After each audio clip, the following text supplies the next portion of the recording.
Pathankot Amritsar highway पर बने लतपालमा toll plaza में किसानों की ओर से सोमवार को श्रद्धांजलि समारोह का आयोजन किया गया, जिसमें उन्होंने कारगिल के जवानों को श्रद्धांजलि दी और उनकी शहादत को उन्होंने अविस्मरणीय बताया, अकथनीय बताया, अतुलनीय बताया। इस मौके पर अपनी बात रखते हुए गुरदयाल सिंह सैनी ने कहा कि ये देश का दुर्भाग्य है कि यहाँ पर ना तो जवानों को सम्मान मिलता है और ना ही किसानों को अधिकार मिलता है, जबकि दोनों ही देश की प्रगति का आधार है और केंद्र सरकार दोनों को ही प्रताड़ित करने में जुटी हुई है। उन्होंने कहा कि केंद्र सरकार किसानों से बात करने की बजाय उन पर तरह तरह के मामले दर्ज करके उन्हें देशद्रोही बनाने में जुटी हुई है। उन्होंने कहा कि इतना संघर्ष होने के बावजूद भी अगर केंद्र सरकार उन्हें उनके अधिकार नहीं देती है तो इस संघर्ष को तीखा तो किया ही जाएगा। किसान अब पीछे हटने को तैयार भी नहीं है और केंद्र सरकार अगर उन्हें किसी भी तरह से प्रताड़ना के लिए प्रताड़ित करती है तो उसे हरगिज बर्दाश्त नहीं किया जाएगा। ਅੱਜ ਦਾ ਇੱਕ ਤੇ ਅਸੀਂ ਕਾਰਗਿਲ ਦੇ ਸ਼ਹੀਦਾਂ ਨੂੰ ਜਿਹੜੀ ਅੱਜ ਸ਼ਰਧਾਂਜਲੀ ਦਿੱਤੀ ਆ, ਕਿਉਂ ਉਹ ਜਵਾਨ ਜਿਹੜੇ ਕਾਰਗਿਲ ਦੀ ਜਿਹਨਾਂ ਜਿੱਤ ਪ੍ਰਾਪਤ ਕੀਤੀ ਸੀ ਉਸ ਵੇਲੇ ਵੀ ਇਸ ਬੀਜੇਪੀ ਦੀ ਸਰਕਾਰ ਸੀਗੀ। ਪਤਾ ਹੋਣਾ ਚਾਹੀਦਾ ਅਟਲ ਬਿਹਾਰੀ ਵਾਜਪਾਈ ਸਾਹਿਬ ਦੀ ਸੀਗੀ।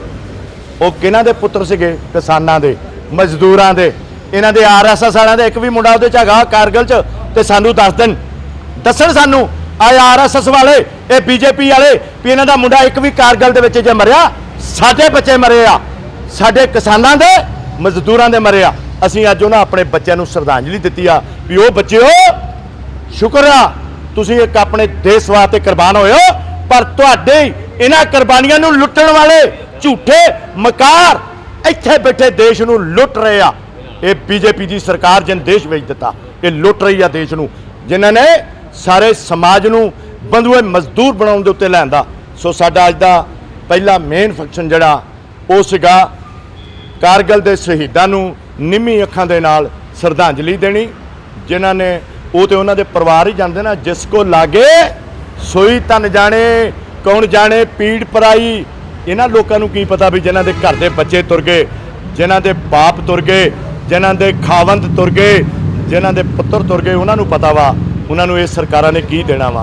सो उन्होंने श्रद्धांजलि साडी उस परमात्मा अगे अरदास आ भी उहो जे सूरबीरां नूं हमेशा चढ़दी कला च रखे। सो बाकी जिहड़ा मोदी आ झूठियां दा मोदी, जुमलियां दा मोदी और जिहड़ा भी उहदे खिलाफ बोलदा वो देशद्रोही आ।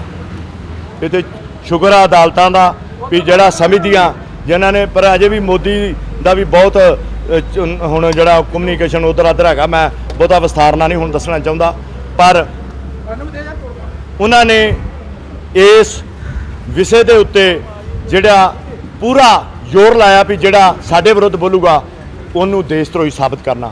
आ भास्कर वाला जिन सच्ची खबर उत्थों की सामने लियांदी यूपी की, उहदे उत्ते रेड करा के उत्ते परचे कराते।